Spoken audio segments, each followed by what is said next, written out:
It's the Improv to Go podcast. My name's Ron Parker. My guest is Dani. Hi, Dani. Hey, I'm Dani. Yeah, that's Dani over there. Dani, I met through our local improv community, local improv group. Fantastic human being. We were just having a conversation about board games right before we hit go on this stuff, which was awesome. And real quick, how long have you been doing improv stuff? I have been doing improv for 3 months now. 3 whole months? 3 whole months. You wouldn't know it. Kind of storied career of about 90 days. Yeah. Doing improv in any kind of official capacity. But I have been playing games for a long time. Sure. Like board games? Board games, video games. Yeah. I am a game designer by trade. All right. What are you playing right now? What am I playing right now?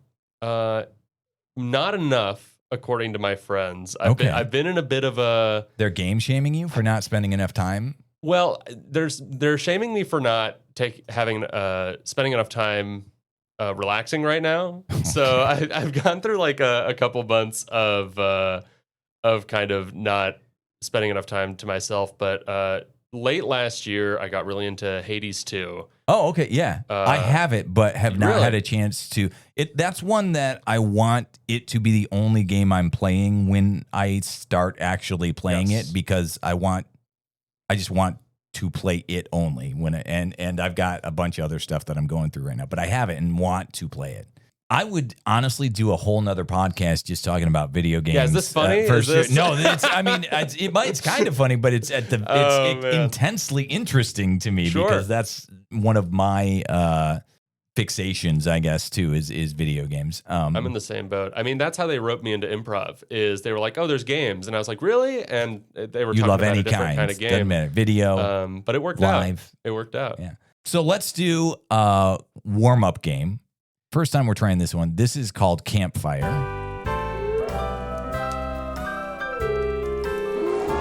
That's a bear. So Whoa, it's dangerous here, man. It's creepy. Yeah, watch out. It's nighttime. All the dangerous animals come out at night. Just got a lot darker in the studio. Yeah. Mood lighting for the game itself. Is that a fire? Whoa. Do you hear that? Yeah. It's Campfire. That's going to keep going. So Campfire, the way that this works is you and I are going to go back and forth. Like I said, it's a warm-up game, so not too intense. And we're going to tell a story, one sentence at a time, just like if you're at summer camp and you're sitting around the fire and there's a talking stick or so. I've never actually been to summer camp, but on TV and movies, they do that where, you only talk when you have the stick. So it's like that. You do a sentence, I do a sentence. We try to wrap it up fast, like within, 8 to 10 total lines. And you can start it in whatever genre you want. It doesn't have to be, creepy horror. It can be sci-fi. It can be fantasy, whatever. Adequately explained? You get the gist? Adequately explained. And we're doing full sentences, you said. Full sentences. Full sentences. Yes. All right. And things like, he said and she said, count in your sentence. So, I'm going to the store, he said. Roger. Right. All right. And I'll count us in. 3, 2, 1. It was a fantastic, sunshiny day outside, and everyone was in the best mood possible. The lake was clear as day, and you could see all the way to the bottom, where the shiniest stones were brilliant ruby red. The fish were singing that song about the ruby red stones. Everybody knows it, and it went something like this. La, la, la, la. The ruby red stones at the bottom of the lake are brilliant. Brilliant, would sing the fish. Absolutely. And that was the entirety of the song. Because not all of the fish could sing as well as the others.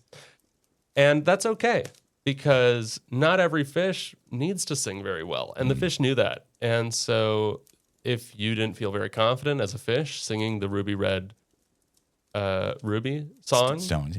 Yeah. then that was okay, and they kind of let you do that. It was a very accepting lake, and soon the singing fish were joined by treasure hunters who were after the ruby red stones. You see, the ruby red stones were prophesized to have the ability to bring immortality to those who held them for long enough. The first person to arrive was an 89-year-old man who knew that his time was fast approaching. So he needed one of these stones post haste, and he dove immediately into the water. As he began to reach the bottom, he realized that he had not measured correctly and that the lake was deeper than he anticipated. As he struggled for air, he decided to keep going. He swam down to the bottom, knowing that if he got there and retrieved one of the stones, the powers would give him the immortality to make it to the top, even if he ran out of air. And so he reached the bottom, and with his last breath, clasped his hand around one of those brilliant red stones. He let out the rest of his breath and excitement and resurfaced, having gained a special kind of immortality. The fish sang him the immortality song, and he lived forever. The end. Wow, that was beautiful. Yeah, it was very. beautiful. It was The kids would've definitely loved that. happier. It was definitely happier Yeah. for sure. And I'm glad it ended well for the old man. Sure, right. Yeah, Yeah. he lived forever. Which I think old which people need more wins I nowadays. agree. In But stories. depending on the story, a lot of times the immortality stories do not end. Like you fast forward 500 Sure, years and they're sure. like, oh my God, I wish I could die. It Please. has to end there because if we kept going, it would get bad quick. Happy endings are just stories that haven't actually ended yet. This is would what happen they a say. lot when I would tell immortality stories to the kids at summer camp. Constantly you're telling They would- immortality stories They would want me to keep going. They'd be like, well, what happened to the person, Mm-hmm. right? What happened? to old man Finnegan, the too tall man. I could not continue because then it would become a horror story Sure. again. Because it's like, oh no, he's going to outlive his wife Right. and he's going to outlive his kids. And Yeah. if you're a parent, you never want that to happen. And maybe his body keeps aging, but he can't die. So he, Oh, like, right. you know. Yeah. No, and that, I mean, Problems. that's my inclination, right? So I just think it's better to not just cut it off there. Sure. Yeah, absolutely. I agree. We are going to play another game. This next one is called Sound Effects Theater. And now it's time for Sound Effects Theater. Sound Effects Theater works like this. One of us tells a story. It's very, very similar. That's why Campfire was a good kind of warm up for this. And then the other person provides sound effects for it. So we don't have to back and forth necessarily on this one. One person tells the entirety of the story. The other person is the Foley, I guess, for it. It's Sure, providing yeah. the sound effects. So would you like to be the story? We'll probably do one round of each. Would you like to be the storyteller first, or would you like to be the sound effects person first? That's a great question. I'd love to tell the story first. Absolutely. I I've think got a that's a story great in my idea. heart, and it's dying to break free. Do you have one Mm-hmm. like chambered and ready to go? You're like, I have the perfect sound effects theater story. Just remember to put lots of, to very aggressively notate, this is a sound. Yeah. Yeah, of course, of course. So I'll give you a little chime thing to count you in. And it can be, would you like a prompt or do you?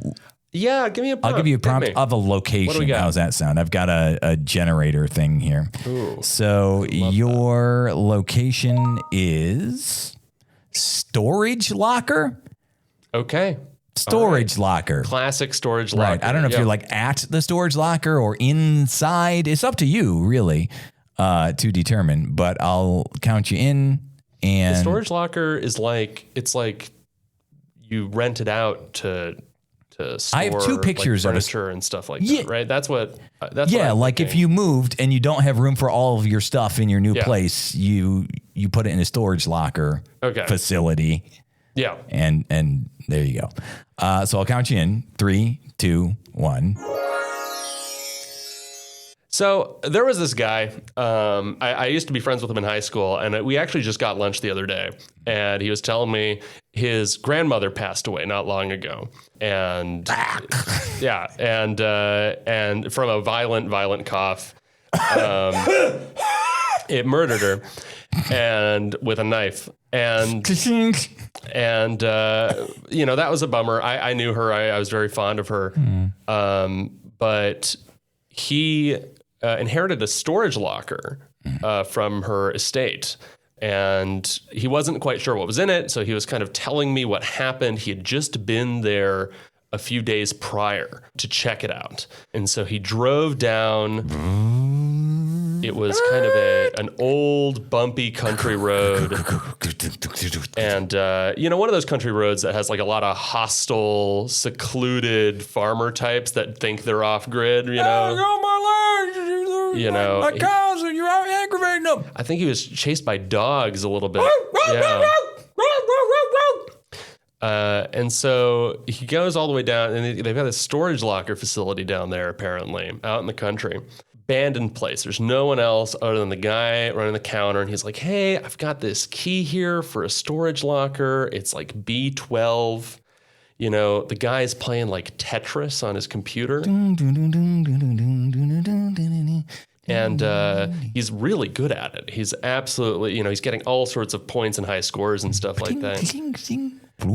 And my friend, he said that he basically stood there for like 5 minutes and was just watching in awe as this guy absolutely killed it.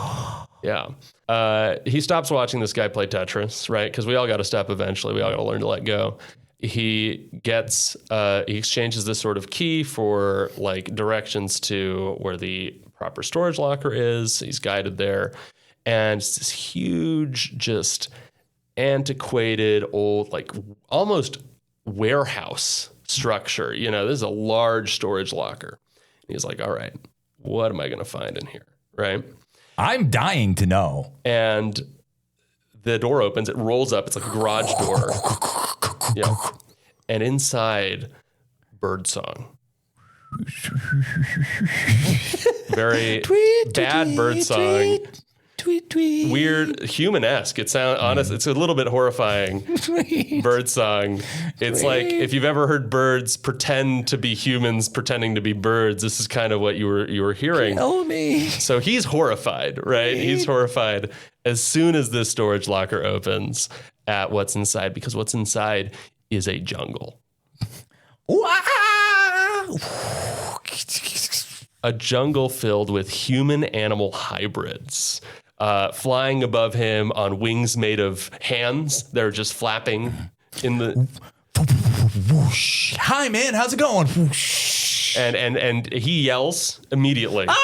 And there's a moment where he just shuts the locker. And he catches his breath.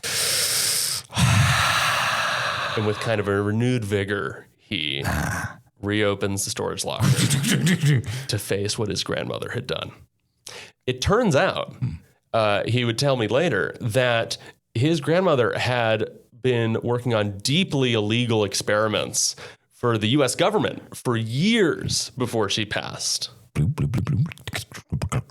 It's like there's stuff bubbling in there. And that cough that killed her with a knife actually was generated by the CIA to silence her because she was going to go public about these experiments. Wow. So I don't know. I guess like now it's my now it's my friend's responsibility to bring this to light and bring it to justice, and I hope he does. But that's his problem, So I wish him the best. What I love about when you tell a story is you tell it with such conviction and sincerity that I don't know where the inkling of truth that probably started the story and the wackiness one ends and the other begins. I mean, I think probably if I'm like digging deep into where that story came from, I did have a grandmother that was killed by a cough with a knife. Sure. The cough killed her. With a knife. Yes, both sentient and corporeal it could. I have a grandmother who was stabbed 45 times with a knife by a rogue cough. Again, you say it with such sincerity, and it's not video yet, but just the deadpan look on your face. Like I don't know. I mean, Ron, I don't it's know very if a cop serious. came to life and stabbed your It's grandma honestly or not. recent. She passed away a few years Yeah. ago, and so I'm personally not at a point where I feel like laughing about it, even though it's a right, fair deeply enough. silly scenario. Fair enough. Sometimes people die in funny ways, and that makes it more tragic. It just happens sometimes. I will tell a story now, Okay. and then you provide the I sound love effects. this. Yes. I'm all about it. I'm going to generate another location. Location worked well. My location is workshop. So Ooh, okay. my story is go a few ways. going to take place or revolve around the workshop. And you're doing the sound effects for this one. So I'll count myself in 3, 2, 1. He had been working in the workshop all afternoon. He'd done some hammering Bonk, bonk, bonk, bonk, bonk. with his comical, cartoonish hammer. Bonk, bonk, bonk, bonk, bonk. He had tightened some screws with his screwdriver. Oink, oink, oink, oink. The screwdriver was, again, cartoonishly, kind of babyish almost. He also had sawed some boards that he later planned to assemble into his final device.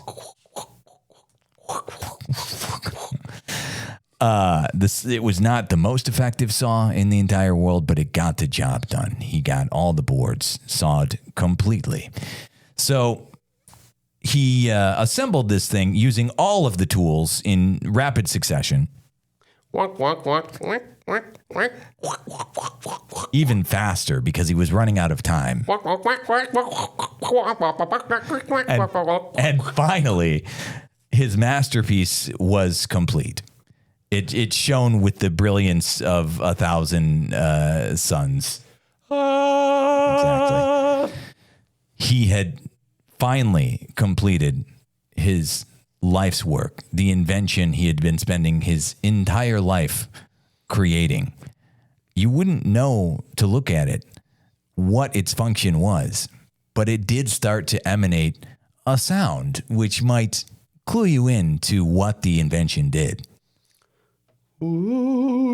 Ooh. Clearly, it raised the dead. Ooh.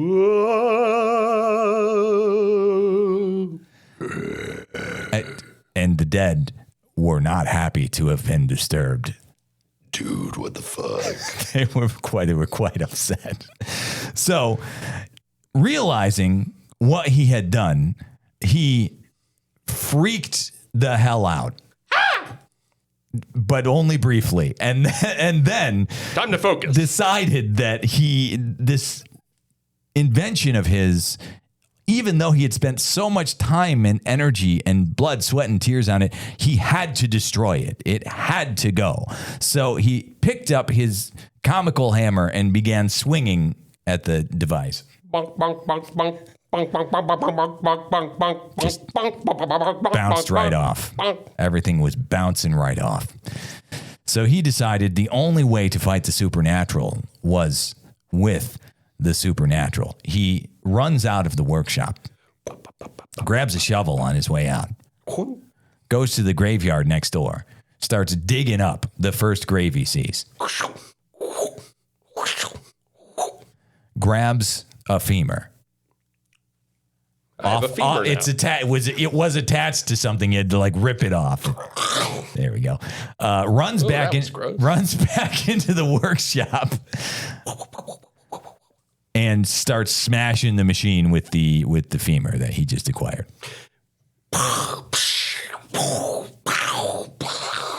This, as it turns out, was exactly the way that he needed to dispose of the device. It sounded as if he had closed the gate to hell itself as the machine fell apart.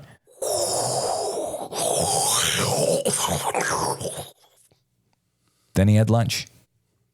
Yum. Okay. That's Sound Effects Theater. It's fun. It's a good time.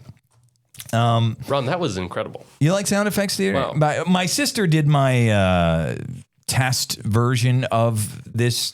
She's the only other one who's played that game thus far, and she liked it a lot. It was I think what I found out is that I can't. I only know how to do silly cartoon hammers. It was definitely not, realistic humor, but we're not going for realism here. We're going for, intrigue and I don't know, whimsy, I guess. Of course, absolutely. all about whimsy. Immediately, I was like, "This is Bugs Bunny." It was very Bugs Bunny. It was very Bugs Bunny. Yeah. All right. So the next portion is like the interview portion. I know at the beginning we did a little bit of kind of getting to know you. We talked about video games and stuff, but this part is trying to keep with the sense of randomness of the whole shebang. It is something I'm calling D20 questions. There's no fancy little intro for it, but Roger. I've got an actual D20 die in my hand, 20-sided die. I'll give it to you. You roll it, and I've also got 20 questions here. So whatever you roll, that's the question number on my list that I'm going to ask you, and we'll do 2 or 3. I love this. Yeah, it's incredible. Go ahead and give it a roll. What do you got? That's a nat 2. Nat 2. Not a very good roll. Could have been worse, but not a great roll. Do I get a better question the higher I roll? Is that relevant? I thought about that, but then I don't know what a worse question is. I got into the whole meta of what is a better question, and I couldn't answer that for myself. And to you, the listeners at home, feel free to submit what you is think a better question, bad or a good question is. What elevates the quality of a question and what decreases it. What you did get for question number 2, how were you introduced to improv? You kind of answered a little bit earlier. You said you've only been doing it for a month or 3 months. 3 months. But I suppose you didn't necessarily specifically say how you got there. Yeah, I cracked a joke about games, but that wasn't very serious. And for that, I apologize. Okay. No, truth was I was looking at, honestly, it was a very spur of the moment decision for me. I was scrolling through the website of a local theater near where we live and just happened to, in looking for the program of shows for the next year, saw that there was an improv group that had started up at this theater, and I'd been looking for other activities to start engaging in, some new more stuff to try out. And I thought, hey, let's give it a whirl. And I went to that week's improv practice, and I was hooked. And you kill it, man. You're fantastic. Have you done any acting not improv, scripted acting, I guess would be the in opposite? High school, I did theater. So I did that all 4 years of high school. And then, so I definitely, I enjoy performing. That I knew about myself. And I guess going from that, I make games for a living. I have been for many, for the last few years, whenever I get the opportunity to fill in for a voice acting position or something like that, because it's easier to have someone on the team do it than to bring on a voice actor. I indulge in taking up roles that way. I did VO for a game that was produced here in Michigan years ago now. I mean, it was 10 plus years ago, but it's fun. It's a good deal, man. Voice acting is really fun, and I think, but I don't know. It's something I'm less trained in it, but it's a fun thing to indulge in, especially when you're working on your own projects and you can just be like, I'm gonna do a voice for this guy. It's great. I have this studio now that we're sitting in, which is at my home, and you can do VO from anywhere. You can do it from home and you email it to somebody. It's great. Yes, it's a good deal. It's a good gig. As opposed to, I can't imagine doing everything on camera. It feels it's a lot more pressure. I can look however I need to look and still do the funny voice I need to do. Yeah. There are voice actors out there who will say that voice acting is, it's just as hard, if not harder than regular acting. I've done a lot of voiceover stuff. it's not as hard. There's nuances for sure, but it's not as hard as having a camera pointed at you, right? You know, it's still like very skilled. I have all the respect in the world for professional voice actors, especially as someone who's like in the games industry. There's so many that I like look up to and I think are super talented. It's not something everyone can do. Yeah, for sure. Well, and there's a lot of actors who aren't great voice actors. That's true. Yeah, that's true. Because you have to be able to compensate for not, like, it's a two-sided coin, because on one end you go like, oh, if you're a voice actor, you don't have to worry about facial expressions. You don't have to worry about physical acting. But at the same time, you also don't have those things. You have to compensate for people not being able to see those things. Exactly. But I definitely do lean towards the like, oh, lovely. I don't have to do the physical work. You know, I do definitely see that. I like not having to put on regular clothes, like putting on a hoodie and a baseball cap and away you go. Time to act. And you can, you're playing John Cofton, the King of Mars. Sure, yeah. And you're in your hoodie. Isn't that lovely? Yeah. Which, he probably would be. He's the King of Mars. Who's going to tell him not to wear his hoodie around? You can wear whatever you want. Yeah. And I think that the only person living there is Matt Damon, and he ain't going to tell you what to do and what not to do. Yeah, he's not going to get mad at you, right? No. So, you really have to get over yourself. You got to get over this sort of complex that makes you think you have to take like 5 hours to get ready in the morning, put on this whole royal garb. Sure. Because at the end of the day, there's a lot of problems that Mars is facing. And the longer you spend worrying about how you look and how you're presenting yourself, the less time you're actually dealing with the material conditions that are making Mars, frankly, and is it okay that I say this, inhospitable? Oh my God, how dare you? Live there. You just can't live there. It's difficult for sure. Yeah, they're trying to make it better. Sure. And I wish them luck. And I wish them luck. Sure. And to all my Martians out there, love you so much. Mwah. Good luck, King. So let's roll one more. Okay. One more question here. So go ahead and roll the D20. Okay. We're looking for a nat 20. Nat 20. But I'll settle.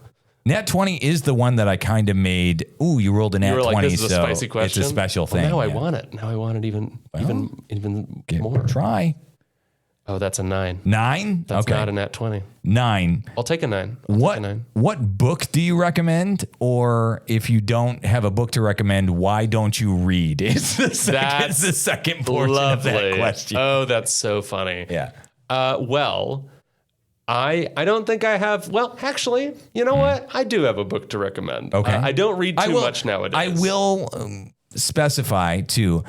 I count Audible, like listening to a book, as like that counts as reading a book. I know there are, I don't know, what do you call them, gatekeepers out there who say that doesn't count. I say that counts. So if that's prohibiting you from answering, I count that. Not necessarily. I'm pro, reading's reading. You're consuming information. Sure, yes. I do prefer to read on paper to my own detriment. Yeah, I do Audible too. is super convenient. I do too. And all these other audiobook methods. Yeah. But I don't get a chance to read much nowadays. It's been a few years since I've read consistently. That's all right. It doesn't have to be a recent. But I did pick up a book last year that I really enjoyed called There Is No Anti-Memetics Division. Okay. Explain. And it's kind of it's a sci-fi sort of pseudo-psychological cosmic horror book. There's a lot going on. It's by Quantum. That's QNTM. Which is the moniker of a author who actually started this project on the SCP Wiki, if you're familiar with what that is. No. So not remotely. This is a bit of a rabbit hole. Okay. But SCP is a short fiction website that was created probably over a decade ago now. Gotcha.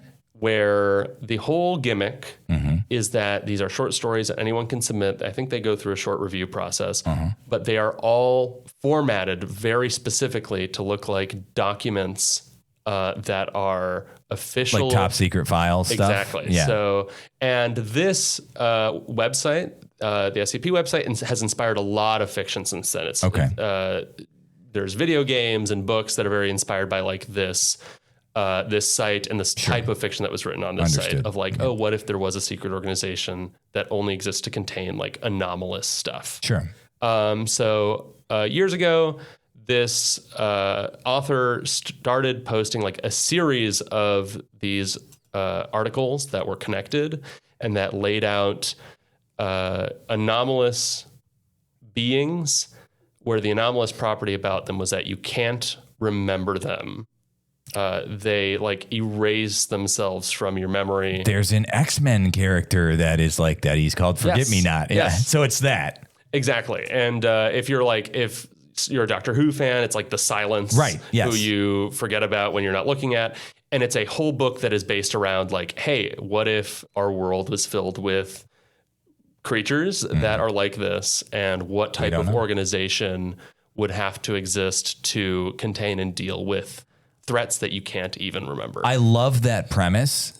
And at the same time, that premise horrifies me. So I want to know more about it, and at the same time, know less about it, which I guess funnels into the premise itself. Yes, exactly. Yeah. No, it was a really fun read, and I think the author does some like really fun stuff with the premise. I think like anything that's dealing with memories, I think that's just such an interesting topic, and but might not be for everyone. But that would be my recommendation. It'd make it tough to sleep at night.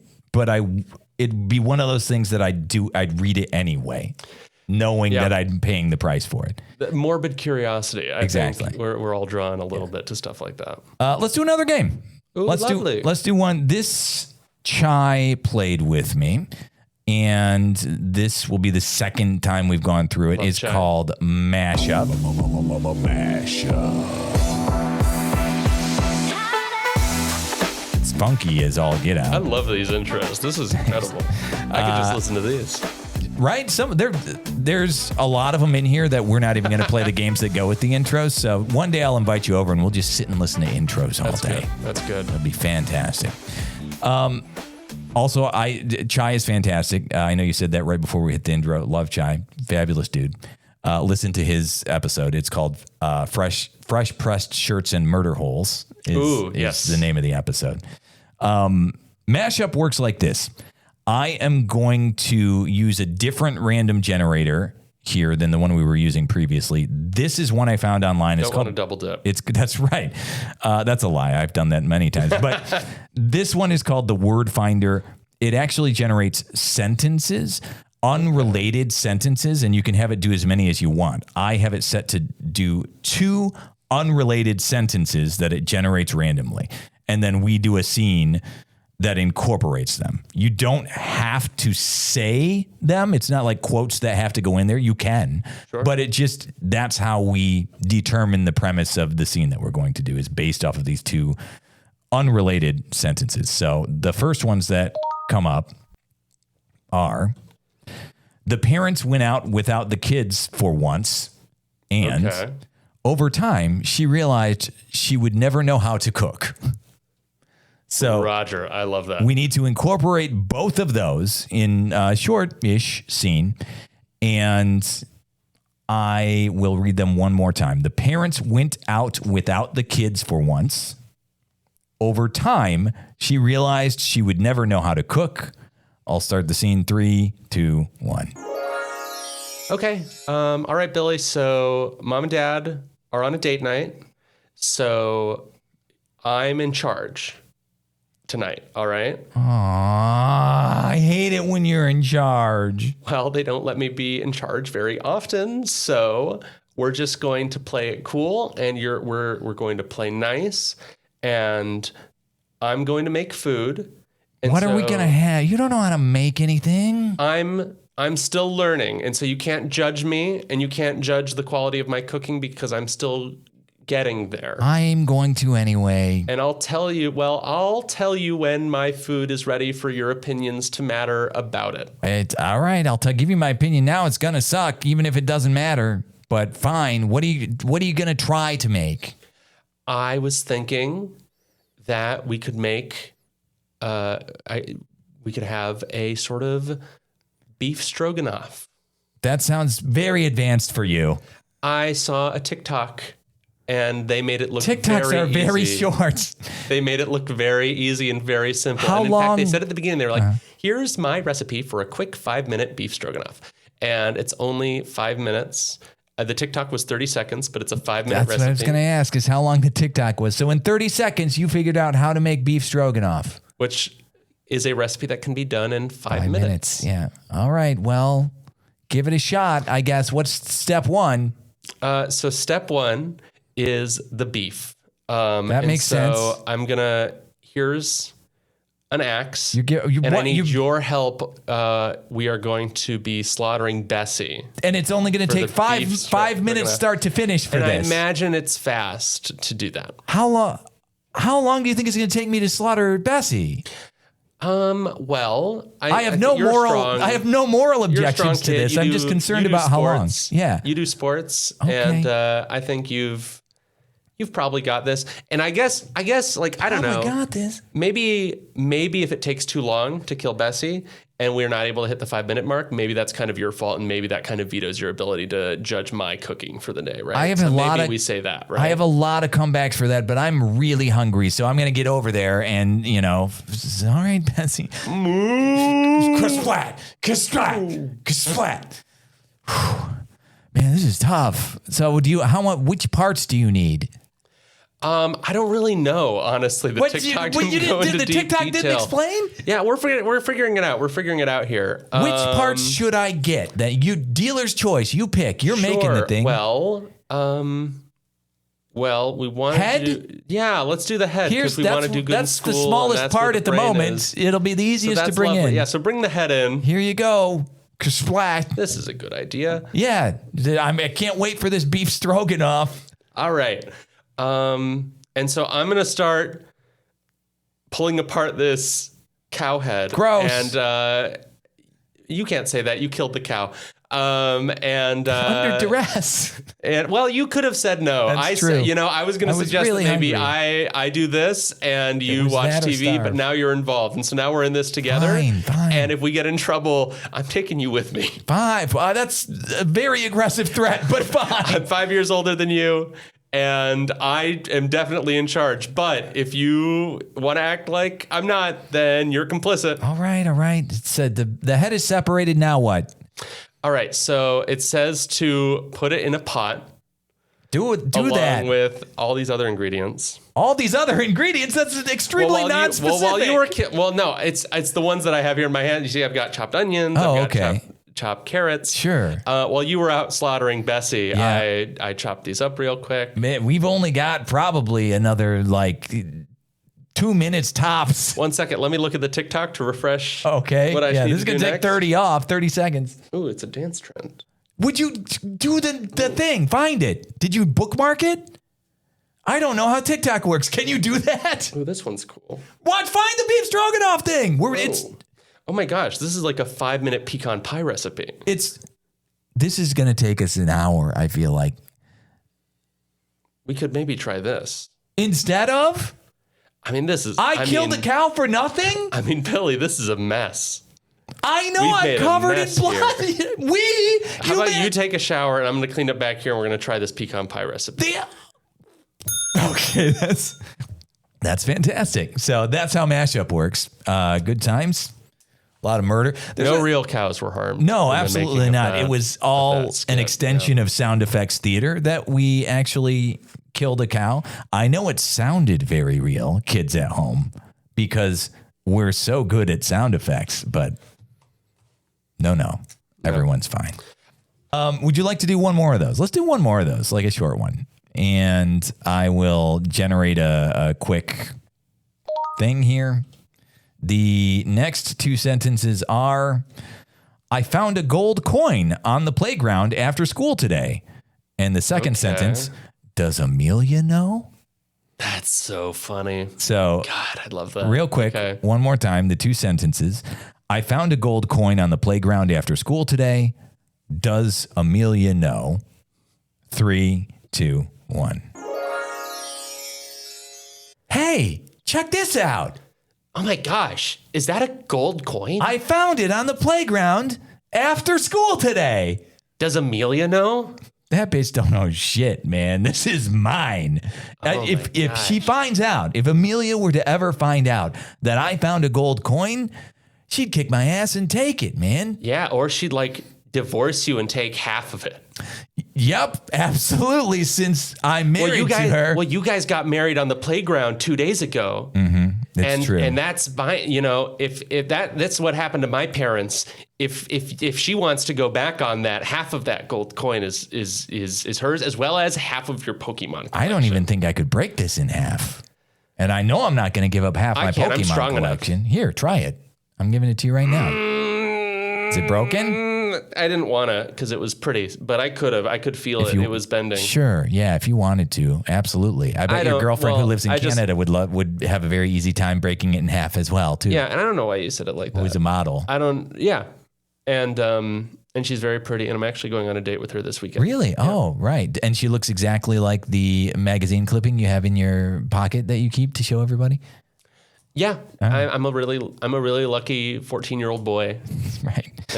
So how do you even spend a gold coin, I guess, is my next dilemma. So I guess probably the first thing we're going to want to do is find an old-timey pirate. Okay. All right. Because I hear they deal with this sort of stuff. But what are they going to have to sell that I want to purchase? You know, I can't really come up with everything, right? Okay, I had the pirate idea, and it feels like maybe I'm contributing more. I suppose we cross that bridge when we come to it. You're being very charitable. Am I in on the gold? Am I in on? I tell you what, if you can direct me toward a pirate, I'll give you a finder's fee, and if we can get more than one thing, I'll let you have the smaller thing that we get. Okay, 1 second. Let me make a call. Okay. The pirate has a phone? I know a guy. You know a guy who's a pirate, or you know a guy with a phone? I'm waiting. Hello. Hey. Yeah. We found a gold coin. Indestructible. And it can't. Well, I could break it. That's my friend. Chooses not. Hi. Timmy, he found the coin. That better not be Amelia. It's not Amelia. Okay, all right. It's not Amelia. And we need a pirate who can tell us what to do with it. Yeah. Well, could you come over? Over to the here? I'm at school. Playground, adjacent. All right. Very long phone conversation. Okay, well, yeah, what'd they say? Who was it?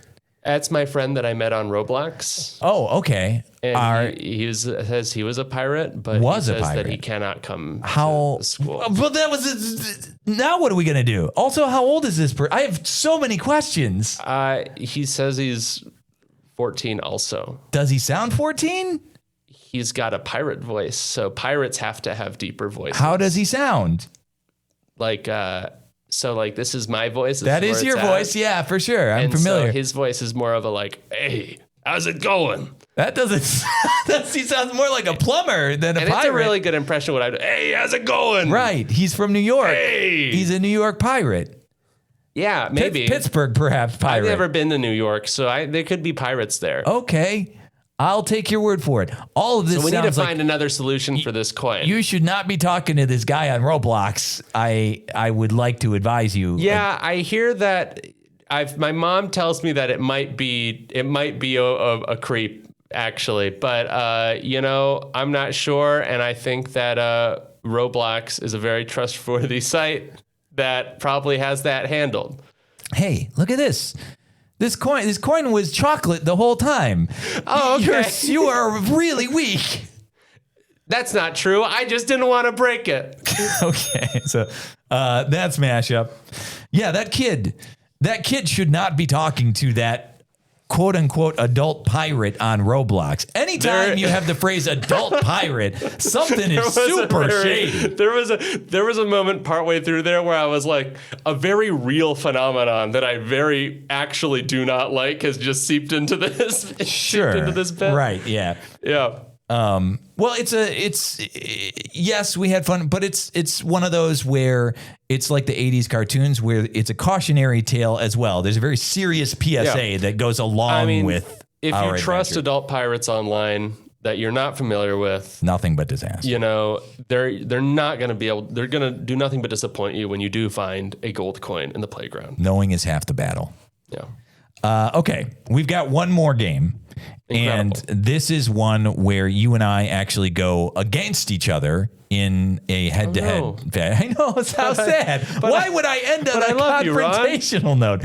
I appreciate that, but it'll be in like good taste. Like we're friendly competition. No, it's fine. I can get in the headspace. Headspace. I'm concerned about that statement. Are you going to convince yourself that you don't like me? Hey, Ron, fuck you, man. Okay, that's exactly what happens. That's awful. What you just said. Just do the game. What's the game? What are we doing? Well, all right. The game is called Questions. It's very video gamey. The bop that I'm playing in the background. I love here. it. I would say it's just for you, but we used it on other episodes. Man. You know, this theme right here, it's the 1 ounce of good taste you have, Ron. Oh, thank you. Otherwise, I'm worthless. And I can't stand you. You're doing a great job of getting into competition mode, I'm hoping. So the way that the questions works is, I think you've played this game before. Hey, Ron. Yeah. Hey, Ron. Yeah. I'm not actually mad at you. Okay. I'm not actually mad. Thank you. Thank you. I really like and appreciate you, and I think you're really cool. My self-esteem is rebounded. I appreciate that. But for the purposes of this, right, yeah. Fuck you. Right, yeah, exactly. Questions. You killed my mom. Well, Ron. That's, debatable. Questions. Here's how it works. It is a back and forth, and each person has to use a question. So it would go something like, I would say, how dare you? And then you would say, what are you talking about? And then I would say, why did you do that to me? So every response has to be a question. It has to make some modicum of sense. Otherwise, you get buzzed and the other person gets the point. So basically, if you can't come back in a snappy fashion pretty quick, you're going to get buzzed. If you don't ask a question, you're going to get buzzed. If you're just going back and forth and you basically say the same thing you've said before, the same thing the other person has said before, you're going to get buzzed. So it's the spirit of the game is to try and do unique questions all the time. I talked a lot of big game here. I think I might be about to get creamed. It's a really hard game. I'm not good at it. I'm not good at it. All right. So I will let you start because I feel like it's easier to start. Certainly. So I will count you in. 3, 2, 1. What are you doing here, man? Why do you need to know? Why is it that you always ask that when I ask you a question? Why can't I ask you questions? Where do you get off speaking to me in that tone? What business is it of yours where I get off? Have you seen me speak to anybody the way you speak to me? You win. I don't know what to say to that. So that's a point for you. That's how questions works. So you're winning 1-0 currently. Sick. Well done. High score. High score currently. Well, where did that come from? And I know it's the announcer. It's the announcer voice. We will go another round. And I suppose since you're up, we'll do like golf rules where I will start first. I think that makes sense. Yeah. So 3, 2, 1. How far away is the destination? Where did you say I was taking you again? Why didn't you write it down? Why would you expect me to write it down when I'm supposed to be driving? Why are you talking to me and staring straight at me while you're supposed to be driving? Where do you think it's written that you as a passenger have any right to demand that I answer that question instead of just telling me where it is you said we're supposed to be going? What rights do I have as a passenger? Why don't you remember? I'm gonna say you got. I'm gonna buzz myself. I took a bit long on one of those there. I kind of stretched it out. I don't know. I'm still gonna give it to you. Okay. You're learning. We're learning the game still. So the temptation to just genuinely answer the question and jump into a longer scene is so strong. Yeah, for sure. That's what, part of what makes this a really difficult game. You asked what your rights are as a passenger, yes, and I was and like, you wanted to that's say such what a they were. Golden prompt. I know. It was truly. I was like, oh man, that's so. And then I had a moment where I was like, I can't answer that question. The head-to-head stuff, what you find the more rounds you do is the gamification intensifies and you start to figure out strategies and tactics and things the more rounds you play. We had the same thing happen when we were playing this with Chai last time. We were playing a slightly different game, but similar deal. Okay. So it's my go again because it's 2-0. If you get to 3, I'm just going to say that you have won. You are the champion of this. So here we go again. 3, 2, 1. How many times have I told you not to put your feet in the fountain? Why can't I? Why do you think wow, I lose. That's it, man. I don't know why you can't put your feet in the fountain. Folks, I'm going to be at regionals next week. Right, yeah. Well done. Seems like a perfectly logical thing to do. That's why I was stumped. Yeah, I guess you can. Go ahead and put your feet in there, dude. It was an immediate like mother-son reversal, like an immediate like, hey, you can't do this. Why? I'm not a parent, so I guess that's why I lose that one, man. Great job. But I've been a son, so... there was an unequal whereas I was, you picked the wrong role. Yeah, you picked the wrong role there. Lived in the wilderness and was raised by wolves. It was a bad loadout sort of situation there. That's right. You went in with kind of that full parent kit. I did. I went with the sniper build, and it was a small map. Is what? Yes, exactly. Yeah, no, for sure. All right. Well, thank you for coming in and doing the improv gamut with me this afternoon, morning, whenever you're listening to it. I like to imagine that people are listening in the morning. That's just my headcanon. Yeah, on their drive to work, listening to some silly stuff. For sure. Thank you so much for having me, man. Absolutely. Please come back sometime. Dani has been my guest today. He is part of Bare Bones Improv and has been for 90 days at least, if not slightly more. Something like that. And would continue to be, one would hope. So, this is Improv to Go. Thanks to everybody who listened. And Dani has one more thing to say. I'm actually going to be in our February show coming up soon. Yeah, Bare Bones Improv. You can get tickets. Sure. Soon, look up Bare Bones Improv. I should have been prepared with the plug. I should have known the details. That's all right. Bare Bones Improv. You can find it on Google. Go to Riverwalk Theater, and you can find it. And you can get tickets there for sure. Thanks for coming in. Go see them live if you get the chance. It's a fantastic experience. And we'll talk to everybody soon, okay? Bye-bye. Bye.